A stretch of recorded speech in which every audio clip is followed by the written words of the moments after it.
A reporter just asked President Trump a simple question, and the answer he gave might be one of the most revealing moments of this entire conflict. Trump was asked about the war with Iran. Here's what he said, almost word for word.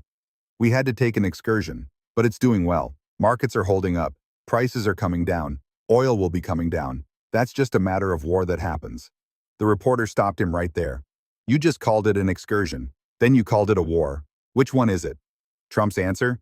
"Both. It's both." He said, and again, this is nearly a direct quote, "It's an excursion that will keep us out of a war. And for them, it's a war. For us, it's turned out to be easier than we thought." So let's slow down and actually think about what was just said. The United States is conducting active military operations against Iran.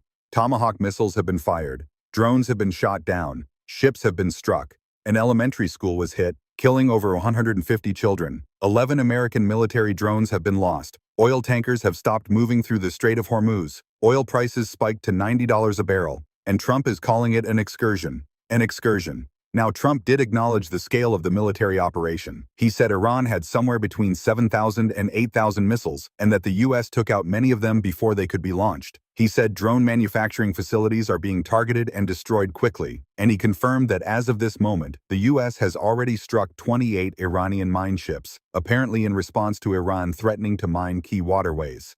That is not a small military operation. That is a significant multi-front conflict with real consequences for global energy markets, regional stability, and American lives. But here's the deeper issue with the language Trump is using, and why it actually matters. When a president calls a war an excursion, it does a few things. It minimizes the stakes for the American public.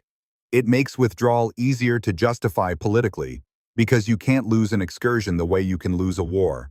And it manages expectations by framing whatever outcome follows as something less than a full military commitment. We've seen this before. In 2003, a mission-accomplished banner was hung on a Navy aircraft carrier to signal the end of major combat operations in Iraq. That conflict lasted another 2 decades. Trump also said the markets are holding up better than he expected, and that prices, including oil, will be coming down soon.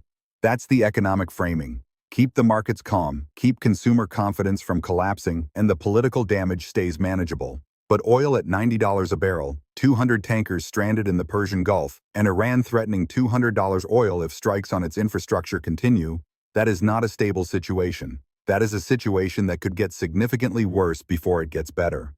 Iran has not signaled any desire for a ceasefire.